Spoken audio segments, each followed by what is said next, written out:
Dans l'assemblée des saints, assoiffé je me tiens, que ton onction descende sur moi.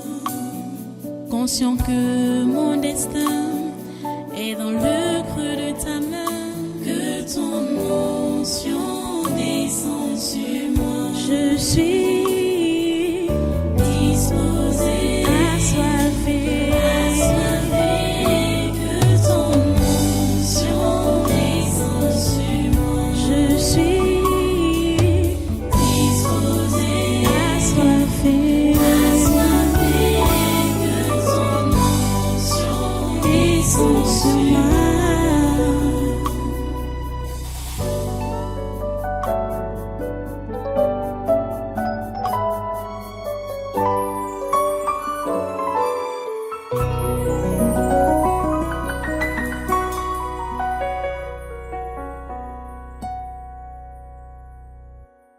Voilà, nous allons continuer la prière et maintenant je vais revenir sur l'affaire de notre frère Cyrus Ngo, le patriote qui est persécuté depuis qu'il a été nommé là-bas au port. Cyrus Ngo, le patriote, c'est comme ça qu'il faut l'appeler, Cyrus Ngo, le patriote. Il a été persécuté et il est persécuté par ces méchants qui sont au gouvernement, ces ministres, le gouvernement du 4 janvier 2019. Persécute cet homme. Oh mon Dieu.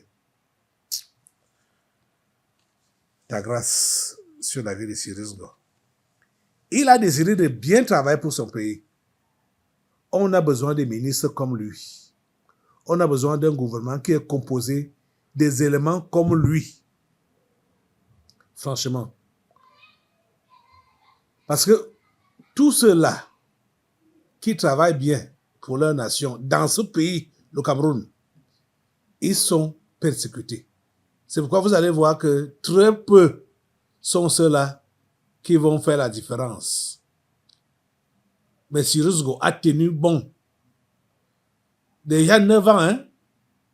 Il a tenu bon. Il n'a pas voulu fléchir. Et vous voyez donc que c'est possible aux uns et aux autres de tenir bon et de faire du bon travail, comme Cyrus Ngo l'a fait au niveau du port autonome de Douala. C'est possible. C'est possible. Il y a quelqu'un qui a fait des papiers, qui a écrit sur lui là, c'est qui? Olivier Amougou. Il a fait 2 papiers sur lui. Je crois, c'est même 3 papiers sur lui. Franchement parlant, Cyrus Ngo est à féliciter. Et les Camerounais doivent savoir que c'est possible d'être honnête. C'est possible d'être transparent. Même si on est combattu n'importe comment. Quand on sait qu'on fait ce qui est bien, on doit y demeurer. On doit y demeurer. Sans fléchir. Je n'ai pas le temps de vous lire tous ces papiers de Olivier Amougou. C'est beaucoup. Mais c'est encourageant. Cet homme encourage. Cet homme, de Cyrus Ngo, c'est un modèle que tous les fonctionnaires de la République doivent imiter. Oui, c'est un modèle. C'est sur le terrain qu'on connaît les vrais. Et c'est sur le terrain également qu'on connaît les faux. Vous savez que tous ces derniers temps, il a été secoué par l'histoire du scanning. L'histoire du scanning des marchandises en provenant de l'Europe là. Les conteneurs, les véhicules et tout. Hein? Et il a gagné ça haut la main. Oh mon Dieu. Parce que le chef de l'État lui-même, il a été saisi de l'affaire. Et c'est lui qui a ordonné. Ah. Merci Seigneur pour la résurrection. C'est lui-même qui a ordonné. Alors que on était en Cyrus Ferdinand Ngongo avec celui des finances là, lui Paul Motazé. Ils étaient déjà en train de vouloir coincer, et pas seulement les deux là, avec leur équipe de publicité là. On les appelle comment les gens qui envoient les nouvelles dans les lanceurs d'alerte, voilà. Les lanceurs d'alerte, ils utilisent les lanceurs d'alerte pour donc salir l'image de Cyrus Ngo. Ils ont tout fait ces derniers temps. Mais ça n'a pas prospéré parce que le chef de l'État a eu la vraie information. Il a eu la vraie information. Et voici donc le 26 juin. Nous sommes le 29 aujourd'hui. Il y a donc 3 jours. Pardon. Je parle du 26 janvier. Vous savez que janvier et juin, ça commence par J. Donc quand je vois 26, et ils ont juste abrégé là, c'est ça qui m'a fait parler de juin. Donc 26 janvier 2026. Et nous sommes le 29 aujourd'hui. Donc il y a seulement 3 jours que cette lettre a été adressée à monsieur le ministre des Transports. Oui, c'est le chef d'état-major particulier du président de la République lui-même. Vous voyez, ce n'est plus le secrétaire général. Vous voyez? Parce que le secrétaire général, qui est Ferdinand Ngongo, lui combattait Cyrus Ngo. Donc maintenant, quand l'affaire a été tranchée par le chef d'État lui-même, c'est son chef d'état-major particulier qui a donc adressé cette correspondance au ministre des Transports. Voilà ça. Le 26 janvier dernier. Et ça dit quoi? Mise en œuvre complète de la composante 100% scanning des marchandises dans le cadre du projet de sécurisation du port autonome de Douala. Référence lettre numéro 26/0104 004 LE/SCT PR du 13 janvier 2026. Monsieur le ministre, faisant suite à la correspondance ci-dessus référenciée, j'ai l'honneur de vous rendre compte de ce que le chef de l'État, chef des forces armées, a bien voulu marquer oui. C'est un gros caractère. A bien voulu marquer oui à la proposition sollicitant que la société SGS quitte définitivement l'emprise portuaire du port autonome de Douala afin d'éviter le sabotage du travail de la société transatlantique D.SA. C'est la société transatlantique D.SA que Cyrus Ngo avait sollicité de faire le scanning. Et Ferdinand Ngongo ne voulait pas ça. Lui, Paul Motazé, ne voulait pas ça. Donc, tout ce gouvernement ne voulait pas ça. Même le ministre des Transports aussi. Personne ne voulait... Ils sont ensemble. Hein? Personne ne voulait ça. Puisque, regardez maintenant où, c'est-à-dire, d'où viennent les ordres, maintenant là, du président lui-même, n'utilisant même plus les ministres. Hein? Normalement, c'est le secrétaire général qui devait informer le ministre des Transports de ce que le président a dit. Il est secrétaire général de quoi? De la présidence, non? Il devait informer, donc c'est lui, c'est par lui que ça devait passer, mais ce n'est plus passé par lui. Parce que c'est lui qui combattait Cyrus Ngo sur le terrain. Vous êtes en train de voir ça? Seigneur, nous te remercions. Seigneur, nous te remercions. Assemblée, lève-toi pour remercier le Seigneur du fait que le chef de l'État prenne lui-même le Cameroun en main.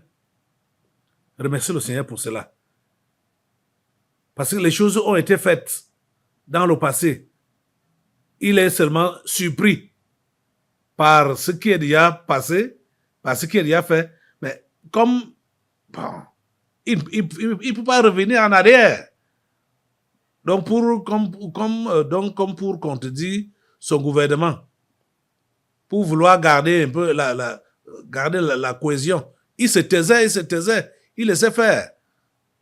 Mais maintenant, là, Seigneur, nous te remercions parce que tu as permis qu'il puisse lui-même avoir main mise sur la marche de cette nation.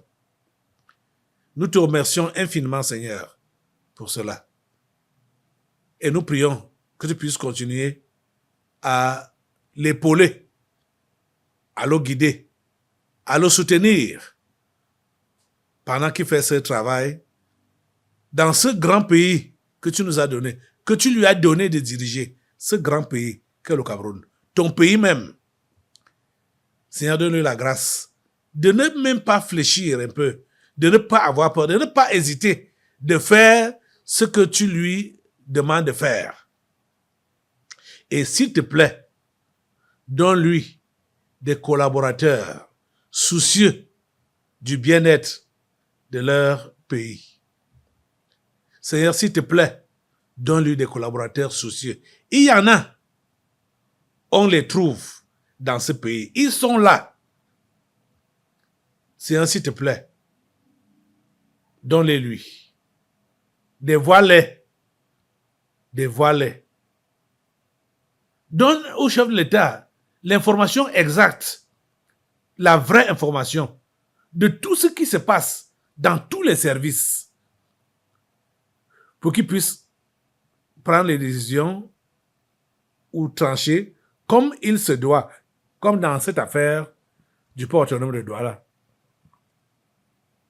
S'il te plaît, Seigneur, interviens. Interviens. Que ce septennat soit vraiment un septennat avec une différence, une grande différence. Concernant le remaniement ministériel, je ne sais pas si déjà il a quelques noms à l'heure actuelle. Si les noms de ceux qui ne doivent pas être là se trouvent dans la liste qu'on lui a donnée, Seigneur, permet qu'il puisse les retirer et permet qu'il puisse nommer ceux qui doivent être nommés. Ceux qui vont désirer la bonne marche de leur pays. Il y a des patriotes. Il y a des patriotes dans cette nation. Ceux-là même qui lui ont apporté les nouvelles concernant le port autonome de Douala. Il y a certains dedans qui peuvent désigner pour soit remplacer Cyrus Ngo là-bas et envoyer Cyrus Ngo à la présidence comme secrétaire général.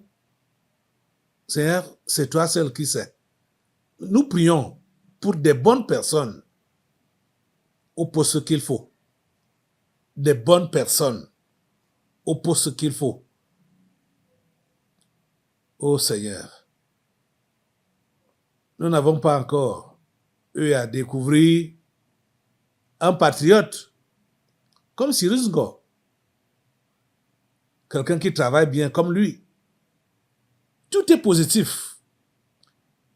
Dans son bilan, tout est positif. Il a racheté le port autonome de Douala et a remis ça au Cameroun, au Cameroun. Et au Seigneur, permet que les Cyrus Ngo se multiplient dans cette nation.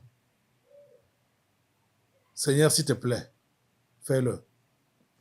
En 2019, tu avais mis la main sur Malachi Manaoda, qui était différent du lot de ce qu'il avait trouvé et qui a commencé à bien travailler pour sa nation.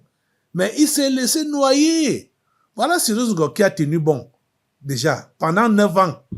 Il n'est pas prêt à fléchir. Seigneur, tu peux trouver les Camerounais qui aiment leur nation et qui sont prêts à bien faire, bien travailler pour leur nation. Tu les connais dans cette nation.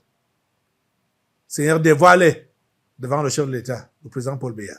S'il te plaît, Seigneur, c'est notre prière.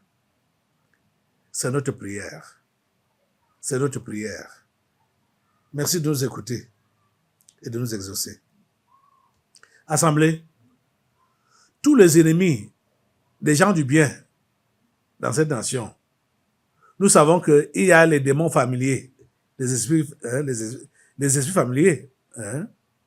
Il y a le gouvernement du 4 janvier 2019 qui ne veulent pas voir le bien de cette nation, le bien de ses enfants. Assemblée, comme tu es debout, calcine les ennemis du pays. Calcine les démons familiers. Calcine le gouvernement du 4 janvier 2019. Calcine les ennemis de Cyrus Ngo et les ennemis des gens du bien, comme Cyrus Ngo. C'est les démons familiers et le gouvernement du 4 janvier 2019. Ils sont calcinés par le feu de Dieu.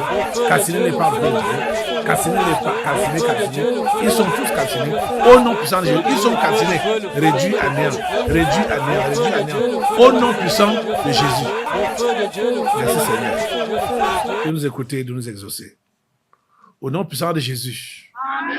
Alléluia. Les amis, je voudrais que nous continuions à insister auprès de Dieu pour que les méchants soient écartés, qu'ils soient mis hors d'état de nuire dans cette nation. Les méchants, on ne les voit plus dans le gouvernement. Demande cela à Dieu. Seigneur, nous ne voulons plus voir les méchants dans le gouvernement camerounais. Nous ne voulons plus les voir.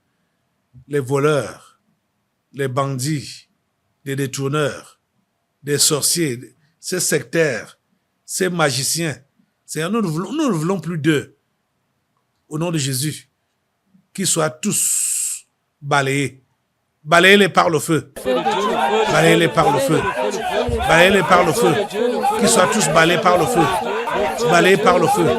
Balayés par le feu. Balayés par le feu. Au nom puissant de Jésus. Merci Seigneur. À toi la gloire. Et la puissance.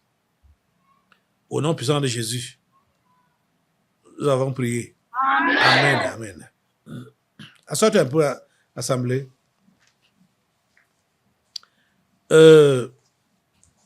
Les propos que je vais avancer maintenant là, c'est surtout pour notre chef de l'État. Parce que nous attendons le nouveau gouvernement. Nous sommes, c'est à la fin du mois, le 29 janvier. Il a dit, le 31, qu'un nouveau gouvernement sera formé dans les prochains jours. C'est vrai que nous sommes dans l'espace des prochains jours. S'il vous plaît, Son Excellence Paul Biya, n'hésitez pas à enlever tout ce qui doit être enlevé de ce gouvernement. Vous les connaissez tous. Vous les connaissez tous. Je ne vous informe pas. N'hésitez pas, parce que rien ne pourra vous arriver. Parce que ils sont en train de faire du chantage. Ils sont en train de faire du chantage. Vouloir intimider. Ils peuvent rien vous faire. Le sang de Christ vous couvre. Le sang de Christ vous couvre. Son Excellence Paul Biya, le sang de Christ vous couvre entièrement. Le faux qui a dominé dans ce pays depuis des décennies aujourd'hui, ça doit prendre fin. Ça doit prendre fin. Et ces gens qui marchent avec le faux, le gouvernement de 4 janvier qui marche avec le faux, 4 janvier 2019, qui marche avec le faux, ne doit pas être reconduit. Ce gouvernement-là ne doit pas être reconduit. Franchement parlant. Mais vous-même, sur le dossier de Cyrus Ngo, voyez un peu l'acharnement qui a été contre lui depuis le temps de Bolloré. L'acharnement qui a été contre lui. Il a réussi à barrer Bolloré. Le port s'est métamorphosé. Ça a changé radicalement. On voit la prospérité. On voit réellement la brillance au niveau du port. Bolloré n'avait rien fait. Rien fait. Avec Cyrus Ngo, il y a même déjà l'extension jusqu'à Bonaberi. L'extension du port de Douala, là. Bolloré a fait quoi? Et pourtant, c'est sur Cyrus Ngo qu'on veut jeter tous les cailloux du Cameroun. C'est sur lui qu'on veut jeter tous les cailloux du Cameroun. Pourtant, c'est lui qui travaille bien. Ne les craignez pas. Ne les craignez pas. Ils ne peuvent rien vous faire. C'est la plus vérité que je vous dis là. Ne craignez pas ces gens. Ne craignez pas ces gens. Et ne soyez pas influencés par votre épouse. On ne dit pas un pays comme le Cameroun avec les sentiments. On doit diriger un pays comme le Cameroun avec le conseil de Dieu, le conseil d'en haut. Le conseil d'en haut. C'est là-bas que vous devez être connectés pour diriger cette nation qu'on appelle le Cameroun. Parce que c'est le pays de Dieu. C'est la nation de Dieu. Que Dieu vous aide dans cette lourde tâche. Il sait que la tâche est lourde et vous donne les forces nécessaires. Vous allez y arriver. Au nom puissant de Jésus. Soyez bénis. Voilà, nous allons continuer nos prières. L'autre jour, c'était même quand là, pendant le séminaire de janvier, quand j'étais en train de déplorer le fait qu'il n'y a même plus de civisme au Cameroun. Il n'y a pas de civisme. Nos enfants ne savent pas de patriotisme, pas de civisme, pas... Et je parlais sur le fait que tous les Camerounais doivent passer par le service militaire. En Occident, la majorité, c'est souvent à 18 ans. Ici, la majorité, c'est 21 ans. Tous ceux-là qui ont atteint la majorité doivent normalement servir la nation. Donc, le service militaire, ils doivent être prêts pour servir la nation. Donc, passer par le service militaire. Parce que depuis là, ce n'est que les hauts fonctionnaires qui sortent de l'ENAM qui subissent ça. Mais je suis content de cette note qui est devant moi, où on dit que vers le retour de la formation militaire dans les grandes écoles. Mais là, ça ne touche même pas encore la moitié des Camerounais. Combien de Camerounais partent dans les grandes écoles? Ils sont combien? Ils ne sont pas nombreux. Ils ne sont pas nombreux. Si ce retour s'annonce effectif et qu'il est réellement effectif, c'est déjà une bonne chose. Mais ce n'est pas suffisant. La formation doit inclure tous les Camerounais. Dès que celui-là a atteint la majorité, chez nous ici c'est 21 ans. Il est vrai qu'aujourd'hui, il y a beaucoup de nos enfants obtiennent le baccalauréat avant 21 ans. Donc, ce que je propose, c'est que ceux-là qui sont scolarisés, les jeunes qui sont scolarisés, après leur obtention du bac, ils passent au service militaire. Écoutez, quand j'ai lu ces articles, j'entendais dire que c'est le département ministériel des différents... Ok, attendez. Qui vont... Les départements ministériels qui vont s'occuper, qui vont prendre en charge ces formations-là. C'est-à-dire, si, par exemple, c'est l'ENAM, non, je veux dire, c'est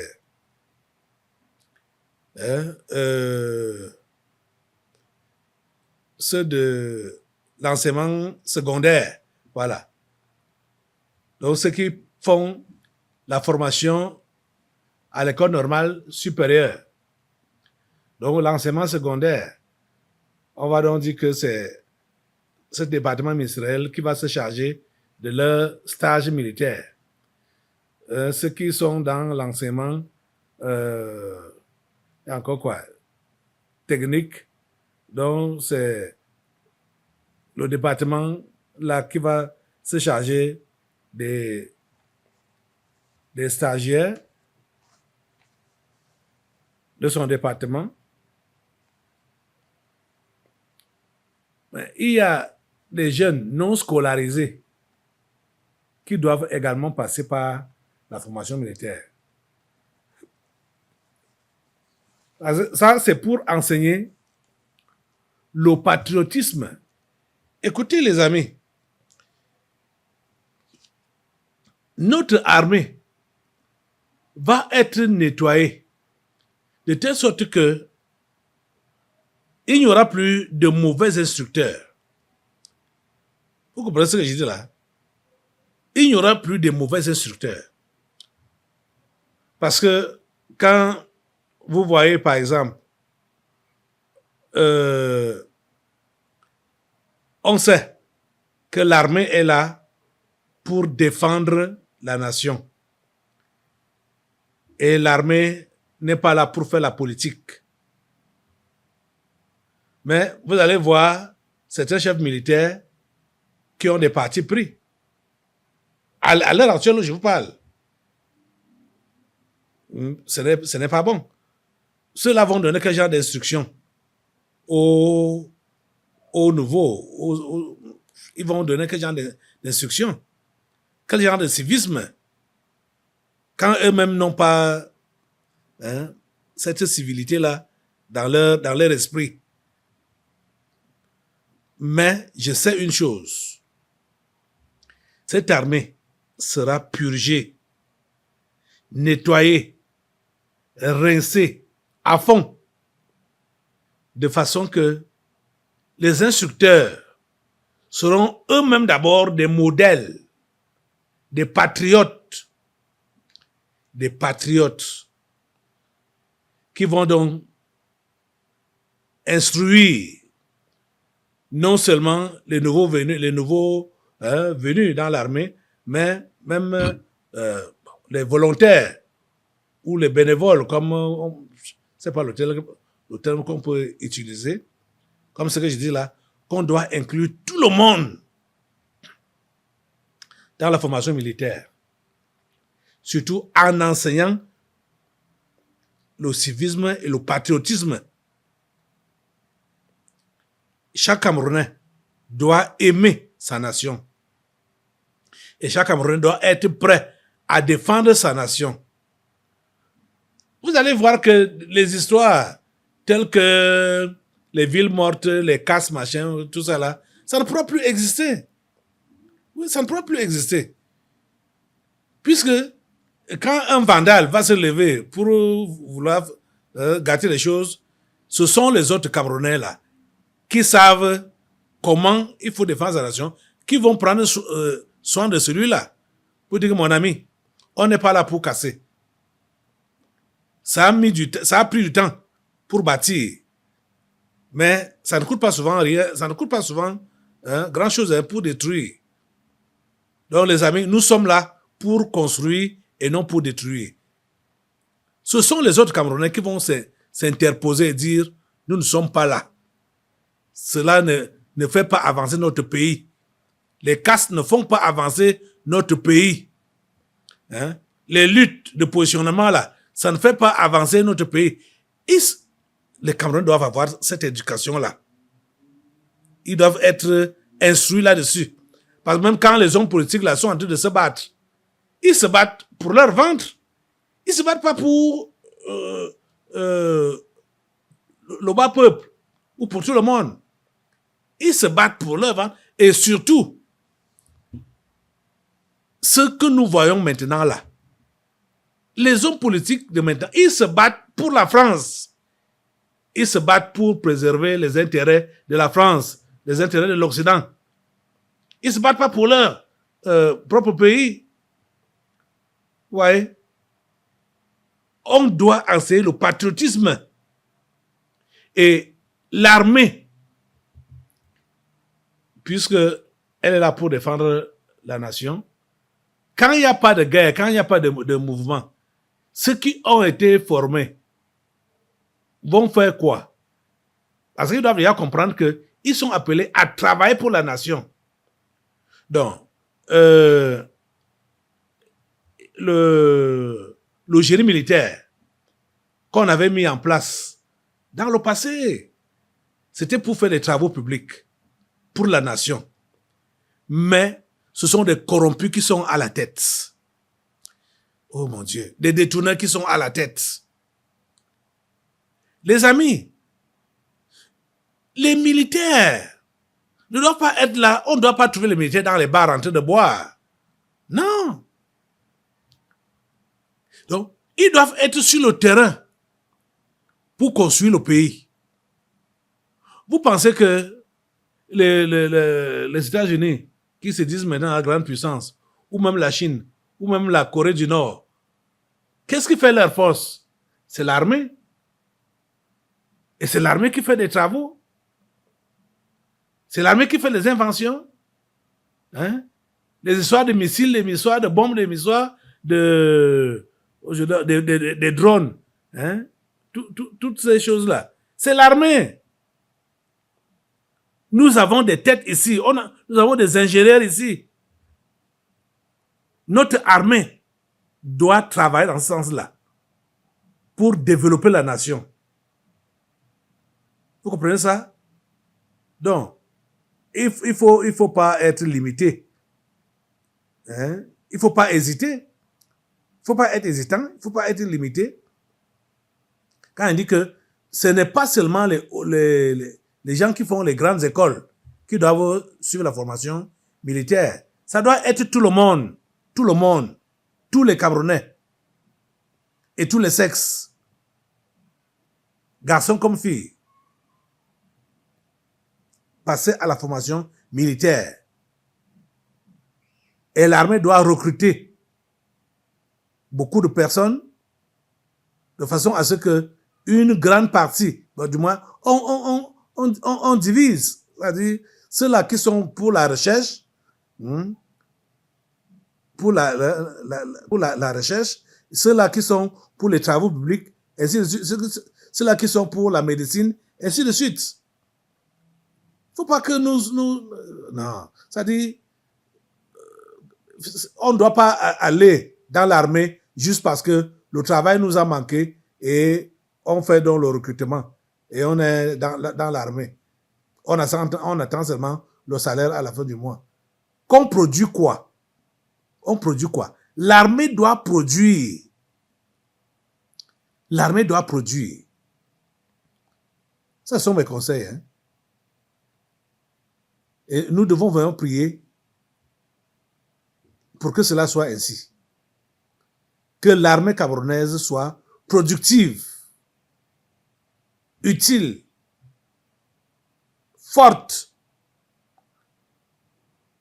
neutre. C'est comme ça que doit être l'armée. Mais patriote d'abord. Selon leur devise, honneur et fidélité à la nation. Honneur et fidélité. C'est ça. Lève-toi, assemblée. On prie Dieu pour qu'il permette vraiment que notre armée soit une forte armée. Nous sommes capables. Nous sommes capables. Ce pays, le Cameroun, doit figurer parmi les grandes puissances dans ce monde. Et on ne peut pas prétendre être une grande puissance si on n'a pas une forte armée ou si on n'a pas une puissante armée. On ne peut pas prétendre. Vous voyez? Donc vous voyez que tout ce que je dis là, c'est logique. C'est normal que ce soit ainsi. Prions Dieu qu'il donne vraiment à nos autorités, à notre chef de l'État. C'est à lui que moi je m'adresse.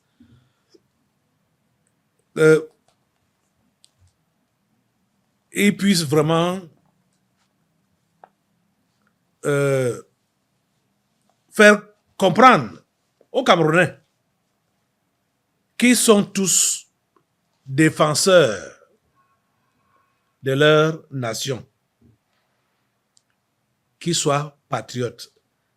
Prie Dieu qui donne aux Camerounais d'être patriotes, que cela soit instruit à tous les Camerounais et que ceux-là qui atteignent déjà la majorité soient prêts à défendre les couleurs de leur nation.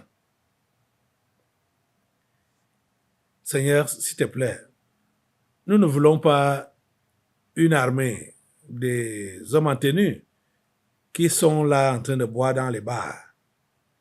Nous ne voulons pas ce genre-là, ce genre de militaires-là, où ils sont entrés dans l'armée, ils attendent seulement le salaire à la fin du mois. Une armée qui ne produit rien. Nous ne voulons pas le genre-là, Seigneur. Nous voulons vraiment une armée active. Une armée qui est là pour construire, bâtir sa nation et prête à la défendre contre l'ennemi. Seigneur, tu as donné à ce pays des enfants capables, des enfants intelligents, des enfants forts physiquement, des enfants agiles et habiles. Seigneur, permet que ces enfants puissent utiliser ces capacités que tu leur as données pour pouvoir construire leur nation, ta nation, le Cameroun, dans le cadre de l'armée. Seigneur, s'il te plaît, fais-le. Au nom puissant de Jésus, c'est notre prière. À toi la gloire, ô grand Dieu. Merci de nous écouter, de nous exaucer. Et merci vraiment de transformer, de changer cette nation de fond en comble. Merci parce que tu travailles, tu vas nettoyer, tu vas rincer, tu vas laver, nettoyer et rincer les mentalités des militaires. Seigneur, s'il te plaît, permets que cela soit effectif. Permets que cela soit effectif. Permets, ô Dieu, que ce pays puisse atteindre les objectifs pour lesquels tu l'as placé dans ce continent. Et les objectifs pour lesquels tu l'as placé dans ce monde. Nous comptons sur toi, grand Dieu. Au nom puissant de Jésus, nous avons prié. Amen. Amen. Amen. Alléluia. Voilà. Voilà, d'une manière vraiment sérieuse, que nous prions encore pour ce sujet pour la deuxième fois. La première fois, c'est au cours d'un seul mois. Hein? La première fois, c'était le 2 janvier 2026. Maintenant, nous sommes le 29 janvier 2026. Parce qu'on a eu, il y a déjà un retour, on peut dire, il y a déjà un geste au niveau du ministère des enseignements supérieurs. Le ministère des enseignements supérieurs. Dans les futurs cadres du service public national, autres que ceux de l'ENAM, pourront bénéficier de la formation militaire, élémentaire ou supérieure dans les prochaines années. Des réflexions sont en cours dans les sphères de formation académique et militaire dans le but de rendre effective cette initiative. Voilà. Mais moi, je dis donc que ça ne doit pas seulement être au niveau des grandes écoles là. Ça doit aller au niveau de tous les citoyens. Ça doit aller au niveau de tous les citoyens, pas seulement au niveau des grandes écoles. Et je crois que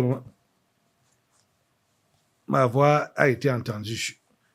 Déjà, c'est entendu en haut. C'est le haut qui va faire descendre ça. Merci Seigneur. Au nom de Jésus. Au nom de Jésus. Amen. Tu dis comment? Amen. Amen. Au nom de Jésus, nous avons prié. Amen. Amen. Alléluia. Dans l'assemblée des saints. Donc voilà. Et tu vas rester debout et tu vas prendre ta Bible. Et aller avec moi dans le livre des Juges, au chapitre 9. Conscient que mon destin